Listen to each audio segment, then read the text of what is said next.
Petikan terpilih yang ke-30.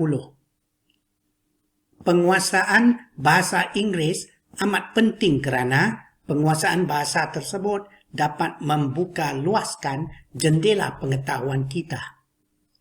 Seseorang yang gagal menguasai bahasa Inggeris tidak mampu melayari lautan ilmu yang tidak bertepi serta sukar untuk menguasai teknologi maklumat dengan sebaik-baiknya.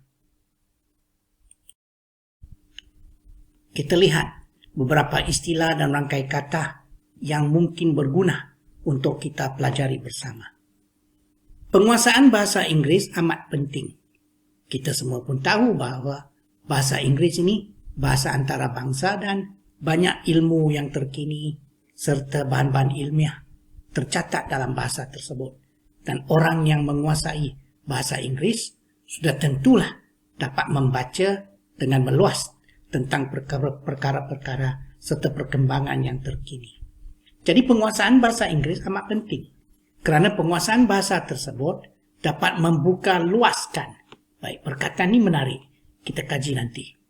Membuka luaskan jendela pengetahuan kita. Jendela pengetahuan bermaksud tingkap ilmu. Jendela ini tingkap. Jadi sekiranya jendela pengetahuan kita dibuka, malah dibuka dengan luasnya, sudah tentulah pengetahuan kita akan berlipat kali ganda banyaknya. Hal ini dikatakan demikian kerana pengetahuan yang tercatat dalam bahasa Inggeris pun dapat kita kuasai. Seseorang yang gagal menguasai bahasa Inggeris tidak mampu melayari lautan ilmu yang tidak bertepi. Tidak mampu maknanya dia tak dapatlah melayari lautan ilmu yang ada di dunia ini. Ibarat lautan sangat luas. Bukan saja luas, lautan ilmu yang tidak bertepi. Tak nampak hujungnya, tak nampak tepinya. Begitulah luasnya ilmu yang ada di dunia ini. Maksudnya, melayari lautan ilmu yang tidak bertepi ialah menguasai pelbagai ilmu yang tiada hadnya. Seseorang yang gagal menguasai bahasa Inggeris tidak mampu melayari lautan ilmu yang tidak bertepi serta sukar untuk menguasai teknologi maklumat dengan sebaik-baiknya. Kita pun semua ketahui hakikat bahawa teknologi maklumat ini banyak menggunakan bahasa Inggeris.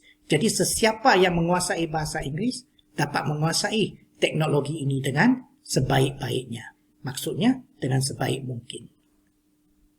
Baik, sebelum kita terus meneruskan pembacaan kita, kita lihat terlebih dahulu perkataan membuka luaskan terlebih dahulu.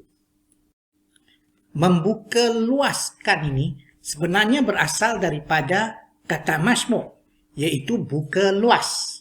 Buka luas pada asalnya dua perkataan, iaitu buka dan luas, yang dieja berpisah. Kalau ada pelajar yang tak pasti bilakah kata masmuk dieja bersambung dan bila pula dieja berpisah, rujuklah kepada video sembang bahasa yang pertama yang pernah saya sampaikan ya. Baik, kita teruskan perbincangan kita dulu. Buka luas ini kata masmuk yang dieja berpisah. Apabila kata masmuk menerima imbuhan, imbuhan ada beberapa jenis. Ada imbuhan awalan di awal, contohnya mem. Ada akhiran, contohnya kan. Ada pula apitan, maksudnya depan pun ada, belakang pun ada.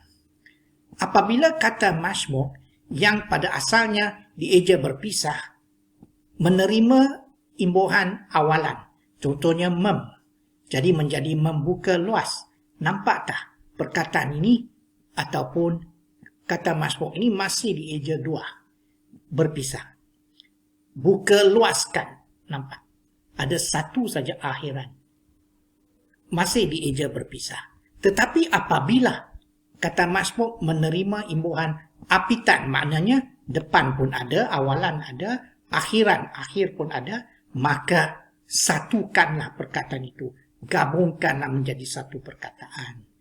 Jadi ingat, kata masmuk yang menerima imbuhan apitan depan dan belakang akan bersambung. Ditulis bersambung, contohnya membuka luaskan, mekan. Buka luas jadi satu. Di pun imbuhan awalan. Kan di belakang dibuka luaskan. Baik perkataan-perkataan lain pun menerima aplikasi yang sama. Contohnya baik pulih, asalnya dua. Kalau ada awalan saja, masih dua perkataan. Kalau ada apitan depan dan belakang, gabungkan atau satukan atau dieja bersambung. Tambah baik pun begitu. Tengok, tambah baik kan cuma akhiran saja. Tetapi kalau ada awalan dan akhiran, dieja bersambung. Kesimpulannya, kata masmuk yang menerima imbuhan apitan, maksudnya di depan pun ada, di belakang pun ada. Contohnya mekan atau dikan contohnya. Contohnya memecah belahkan, pecah belah, dua perkataan. Memecah belahkan, mekan, jadilah satu perkataan, maksudnya dieja bersambung. Tapi kalau perkataannya berpecah belah, cuma ada awalan saja. Jadi berpecah belah masih dua perkataan.